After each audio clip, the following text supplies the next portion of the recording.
Olá, queridos ouvintes da Rádio Boa Nova e aqueles que nos assistem também pelo canal YouTube da Editora do Fogo. Recebam o nosso abraço e a nossa alegria por estarmos juntos aqui mais uma vez, sempre contando com a presença amiga do nosso querido Samuel Gomes. E aí, amigo, tudo bom? Tudo ótimo.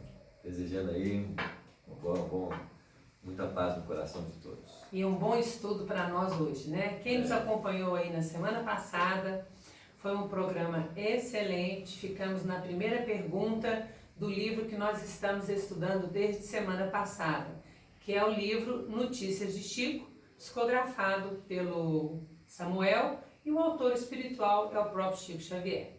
Nós queríamos comentar com vocês que estão nos ouvindo pela primeira vez, que agora neste mês de junho, estamos comemorando 3 anos do programa A Caminho da Regeneração na Rádio Boa Nova. Então, todos os programas, nesses 3 anos que nós fizemos, eles estão na grade offline da Rádio Boa Nova e vocês podem conferir os assuntos e acompanhar a discussão dos temas. Aqueles que já estão nos acompanhando há mais tempo, sabem que a gente leva um determinado período de programas para estudar as obras psicografadas ou autorais do Samuel Gomes, por diversos espíritos. Então, fica aí para vocês o convite, para vocês entrarem na grade offline da Rádio Boa Nova e conferirem os conteúdos que são, assim, conteúdos muito esclarecedores, são especiais no sentido de nos conscientizar diante dos desafios que nós temos enfrentado nos dias de hoje. E também não só os desafios da nossa sociedade, mas principalmente os pessoais, né, Samuel? Isso mesmo. Com destaque aí para a obra A Verdade Além das Aparências, o Universo Interior. É um livro autoral. Samuel Gomes é um psicólogo humanista, com algumas especializações em certas áreas. E nesse primeiro livro dele, publicado pela Editora do Fogo, nós tomamos contato com a proposta de autoconhecimento, que é um trabalho que o Samuel vem desenvolvendo há mais tempo, não é isso mesmo, Samuel? Isso mesmo. Eu passei pelo trabalho de psicoterapia com o Samuel nos anos final de 2010, 11 e 12. Inclusive, Samuel foi o único psicólogo que me deu alta em 20 e tantos anos de psicoterapia. E eu, no finalzinho da última sessão, falei para ele: Samuel, vamos publicar um livro com esse conteúdo que você desenvolve aqui no seu trabalho? Ele falou: Maria, eu já tenho um livro pronto. E aí surgiu o primeiro livro que a gente publicou dele aqui, tá? Convido vocês a conferirem. Mas hoje vamos voltar então ao livro Notícias de Chico. Semana passada nós discutimos a primeira pergunta de uma entrevista que foi feita com o Chico no final da obra, e hoje nós vamos para a pergunta de número 3, que eu selecionei previamente para ir discutindo com vocês nesses programas. Samuel, a terceira pergunta dessa entrevista fala o seguinte: como podemos entender os termos final dos tempos, entre aspas, juízo final, entre aspas, e fim do mundo, descritos no Evangelho e por Kardec em A Gênese?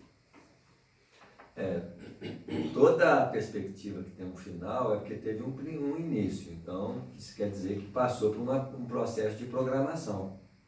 Então, quantos projetos nossos têm um início, nós temos que chegar no final dele, né? Então, há um período de desenvolvimento da consciência humana para o espírito. Então, o que representa os finais dos tempos? Os finais dos tempos da evolução humana do espírito. Em certo período? Nesse período em que o espírito estagia como homem.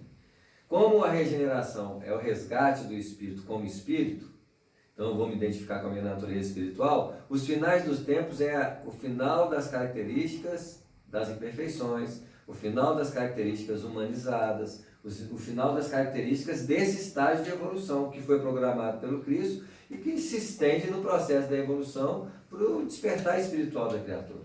Então, final dos tempos é diferente de juízo final? Sim, é diferente, são etapas do mesmo processo. Então, vai fazer um juízo de valores.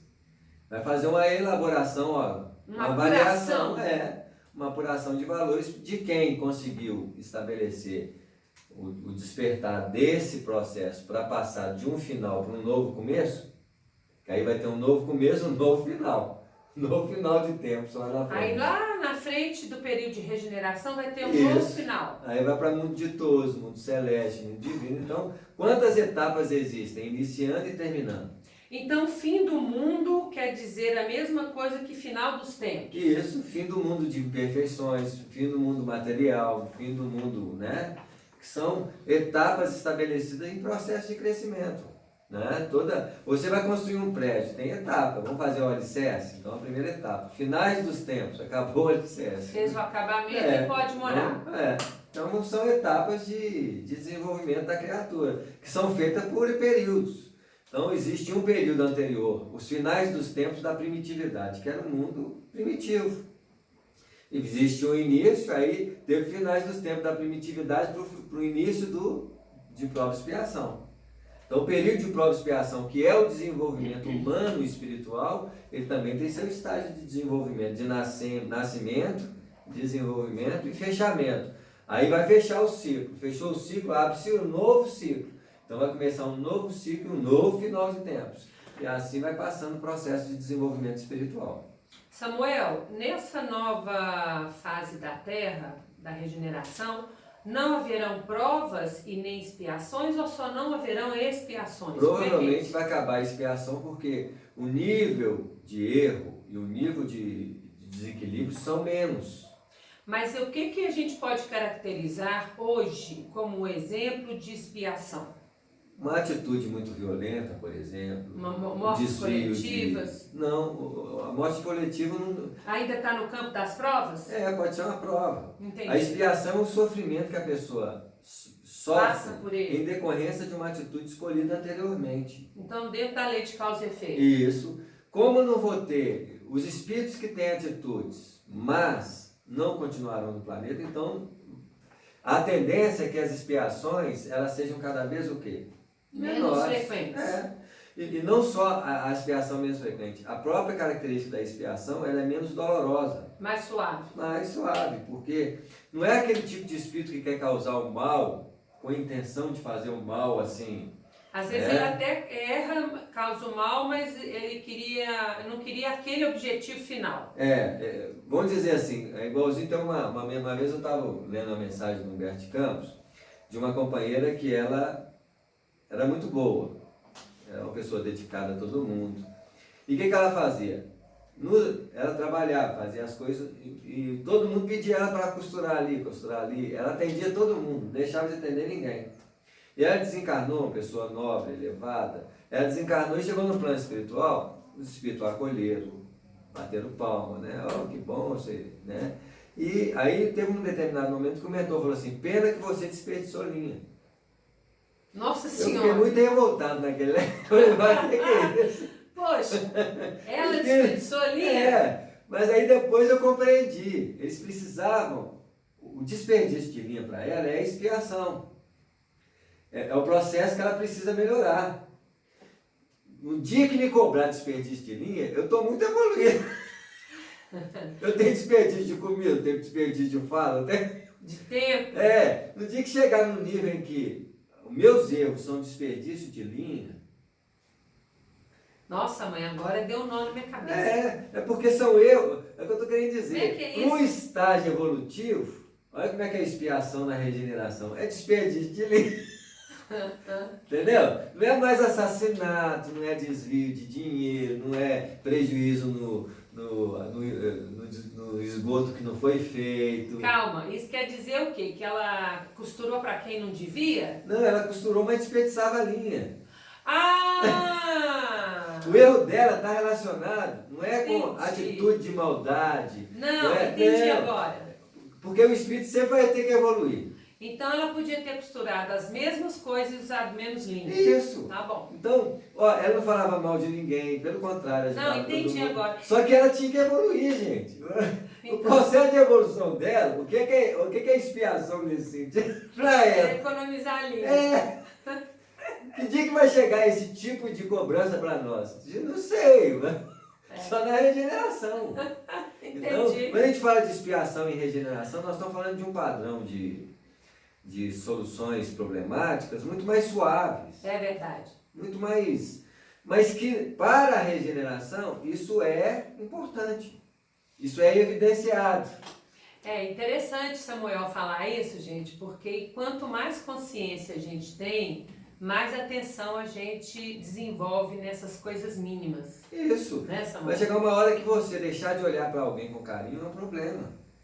Não, ó, é interessante porque quem trabalha em escritório onde circula muito papel, há muito desperdício de papel. Você vê.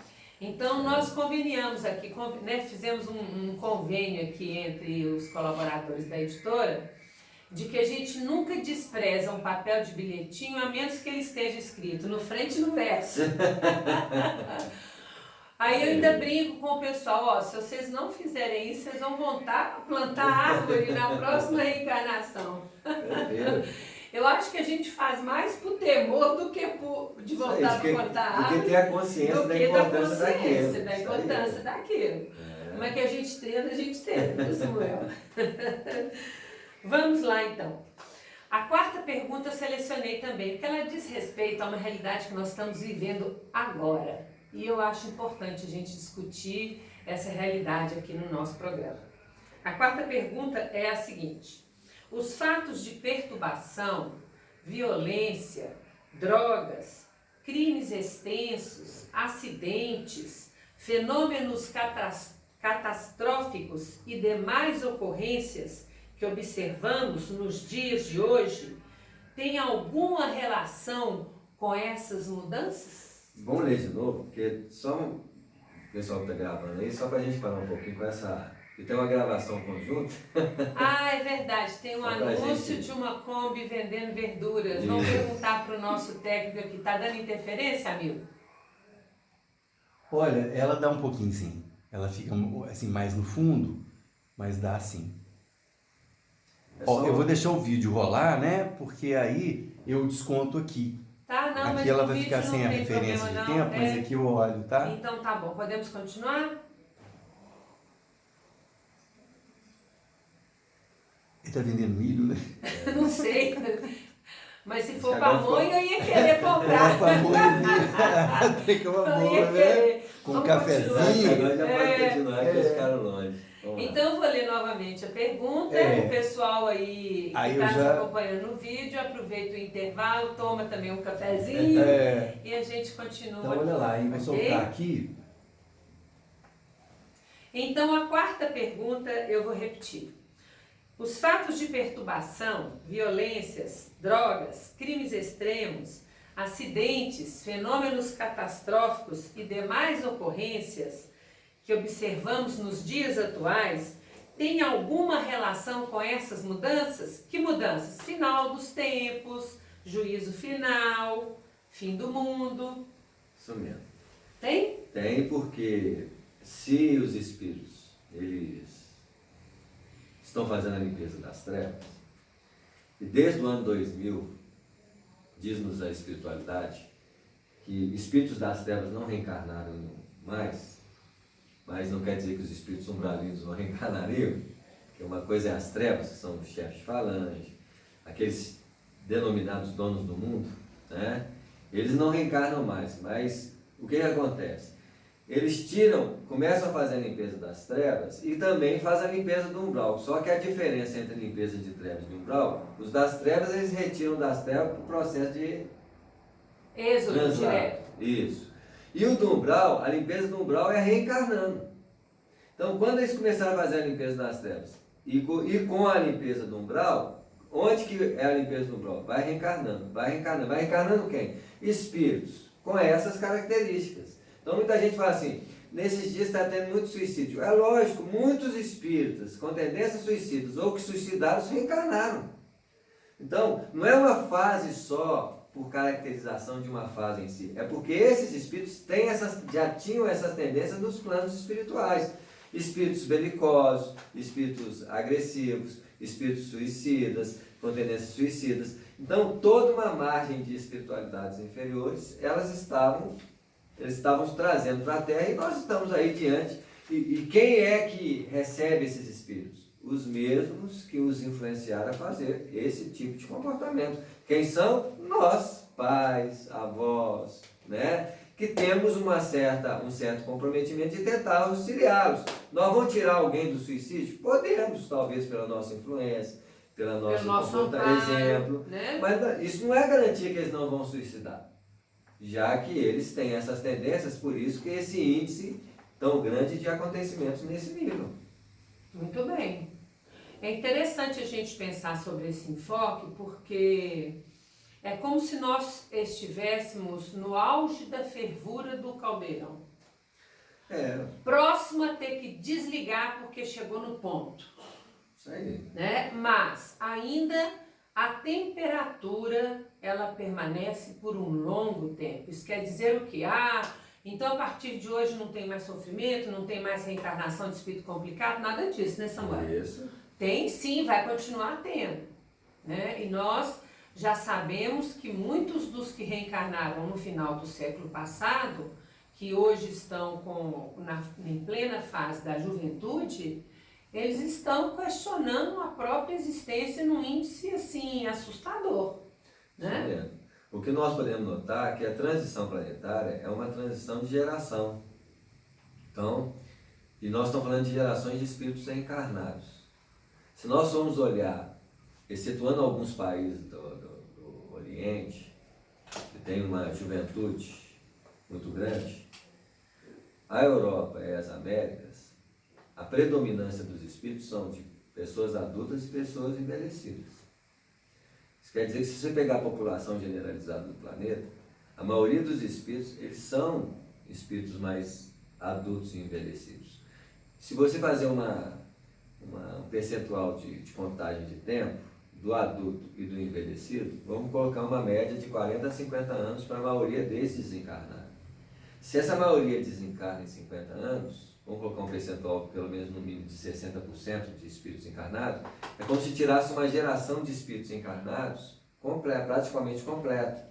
Sim. E entra uma nova perspectiva de espíritos encarnados em 60% de substituição ou mais, que vai substituir a qualidade desses espíritos. Os 40% que sobra são a racha de tacho que vai aproveitando essas mudanças até que não sobre ninguém daquela geração. Então, daqui a 50, 60, 70 anos, ou 100 anos, vou colocar no máximo aí, é uma nova geração de espíritos encarnados na Terra. Nós podemos reencarnar sobre a orientação dessa geração, que é outro nível de educação. E é interessante quem tem esse hábito aí, eu estou começando a desenvolvê-lo agora, de estudar os perfis das gerações. A última geração agora, que é a Alfa, nos nascidos depois de 2000, né? E acentuadamente depois de 2010, são espíritos que vão chegar aos 17 anos sem ter passado por nenhuma faculdade, assumindo postos de comando nas empresas e na governança dos países e estados. Já tiraram o título de faculdade nas reencarnações. Já estão nascendo mestres, com PhD e muita coisa. Tem que criar curso para eles adiantados aí. Ou então eles mesmos criam, né? Então eles instaram novos processos aí para nós. Muito bem. Samuel, na 7ª pergunta,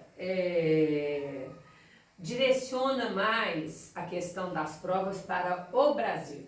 Então é assim: como interpretar as lutas morais e políticas que o Brasil tem passado? A movimentação migratória dos fugitivos das guerras para o Brasil, as mudanças na Europa e outras nações. Todas as nações, pelo que a espiritualidade vem dizendo, elas têm compromissos específicos diferenciados no processo da regeneração. O Brasil, especificamente, o trabalho do Brasil chama-se corrupção. É o principal elemento que o Brasil precisa mudar. Por quê? Porque aqui é o celeiro do mundo, o coração do mundo, né? E o que nós temos que mudar agora, muitos países, nações, por exemplo, têm que trabalhar, por exemplo, com preconceito.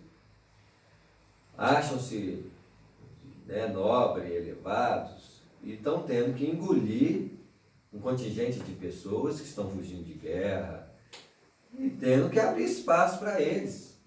E futuramente serão membros da sociedade deles. para romper. Então, cada nação tem um compromisso diferenciado no processo de transformação. Como também, por exemplo, tem nações que no trabalho de regeneração tem o compromisso de trazer as transformações externas, por exemplo, trem-bala. A gente fala que qual é a característica do mundo de regeneração da Terra? Tem até o livro O Futuro Espiritual da Terra trazendo essas características. E a espiritualidade lá fala muito claro. A regeneração da Terra, no seu processo inicial, é igualzinho à colônia do nosso lar. Então, como que vai ser a Terra regenerada? Igualzinho à colônia do nosso lar. Não é lá aquele espiritualidade, mas já existem muitas características de funcionalidade completamente diferentes. Nada de carne. Aí, já estou preocupada. O que vai mexer primeiro numa desmaterialização é a alimentação. Sabia que você ia falar isso. Então, mas vai mexer em outros aspectos. Porque quando você olha para o nosso lar, por exemplo, no nosso lar, qual que é o regime político? Da governadoria? É um regime, mas se democrático. Assim, democrático, social, sei lá. Não é assim? Uma coisa que aproveita o bem-estar e a visão de todos, não tem esquerda, nem direita, nem caminho do meio, provavelmente. Mais ou menos isso. Imagina a política do caminho do meio, que é um caminho mais... que pega o mais equilibrado, né? Pega o positivo das duas partes. E o que evidencia nesse trabalho é o bem-estar coletivo da humanidade. As pessoas já não pensam mais partidariamente, as pessoas já não pensam mais com exclusividade. Elas pensam no modo de beneficiar todos. E é o que vai acontecer com o planeta Terra. Então o planeta Terra vai se aproximar das condições. Mas ainda há algumas limitações humanas? Sim, por exemplo, lá tinha a família do Lísias, então ainda tinha um resquíciozinho de grupo familiar, de apego. Mas olha que interessante, o Lísias chama o André Luiz para ficar na casa dele. Integra o André na família dele. Isso, já há um movimento de... Por quê? Tem um momento lá que passa desapercebido na obra, que o André Luiz está conversando com a mãe do Lísias, e de repente ele sente uma sensação, junto dela, de vínculos do quê? Do passado. Do passado. Isso quer dizer que o André Luiz não entrou na tona. Com certeza. É assim? É um espírito da família desvirtuado. Né? Então você vê que ficou atrasado. Então é o que provavelmente vai acontecer. E olha que o André Luiz ficou quanto tempo com eles lá? Provavelmente, não sei nem se ficou uma semana. Eu sei que ficou talvez uma semana lá e o André Luiz já foi chamado a trabalhar. Quando ele foi chamado a trabalhar, o primeiro dia de trabalho no Ministério da Regeneração, o pessoal do Ministério da Regeneração já arrumou um quarto para ele no Ministério da Regeneração para ele dormir. E a partir dali, quando ele já fazia parte do Ministério da Regeneração, provavelmente ele já estava adequado a uma moradia coletiva no Ministério da Regeneração até que ele pudesse conquistar pelo próprio mérito uma moradia própria. Com certeza. Se precisasse ou se quisesse. Isso. Porque às vezes tem uns espíritos que nem querem, ficam ali no coletivo mesmo. Isso mesmo. Vamos voltar atrás um pouquinho na sua fala. Você falou que vamos trazer para o Brasil agora, para a nossa realidade que nós estamos vivendo hoje. Nós estamos sendo bombardeados pela mídia, pelo Facebook, pelo Instagram e pelo WhatsApp, com notícias ruins o tempo todo. Eu, essa semana, infelizmente, tive que pedir a uma amiga muito querida do meu coração que não me mandasse mais certas notícias. Quando você fala que Brasil, a missão dele é coração do mundo, o que você quer dizer com isso? Eu quero dizer que o povo brasileiro é mais fraterno do que os outros povos lá fora. Isso já é muito evidenciado. Certo. Né? Porque quando você vai para um país lá fora, o povo é mais o quê? Segrega mais o estrangeiro. Isso. Que é o que eles têm que trabalhar. Uhum. O Brasil não. O Brasil tem esse sentimento de solidariedade fundamentado, talvez pelas experiências da formação coletiva do Brasil, que foi escolhido ali os ingredientes, quando Cristo escolheu aqueles ingredientes, os escravos, né? Iria romper exatamente esses preconceitos mais que geram a separatividade. Se a gente for analisar, um povo mais acolhedor. Se for analisar a nossa nação, italiano, alemão, polonês, tudo misturado, tudo junto e misturado aqui. Isso mesmo. Então o Brasil é um povo acolhedor, que é o sentimento essencial de fraternidade. Oh, ainda bem que eu nasci aqui. O pessoal fala assim, vou morar, sair do Brasil, sair para fora. O Brasil é muito bom, tem esse sentimento de fraternidade e você tem que trabalhar seu crescimento espiritual com mais amplitude. Devido ao grau de perturbação que existe entre nós Aqui também. Aqui também. Então, o Brasil é o melhor para a evolução. Quem está achando que tem que morar lá fora pode ir, vai perder espaço de evolução. Vai perder a oportunidade de crescimento. Isso mesmo, gente. Nosso tempo está esgotando. Nós queremos dizer para vocês muita paz no coração e até o próximo encontro. Tenham uma belíssima semana e fiquem com Deus.